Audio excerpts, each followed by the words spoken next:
ভাই কত হইছে? 30 টাকা। আমি বিল দি। আচ্ছা আমি দিই। আচ্ছা বিল আমি দি। বিল আমি দি।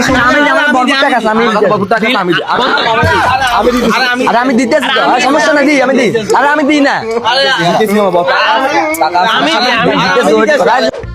ভাই বিল কত হইছে? 980 টাকা।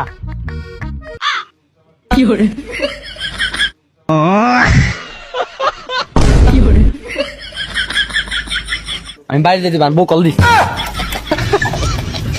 খানা দিকে ভুলে গেছে, খানাটা দিয়ে এখান তাই বন্ধু আম্মু ফোন দিছে, পরে কথা কম।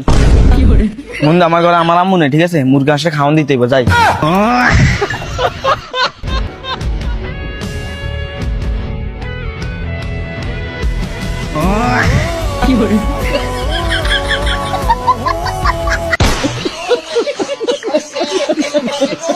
Oh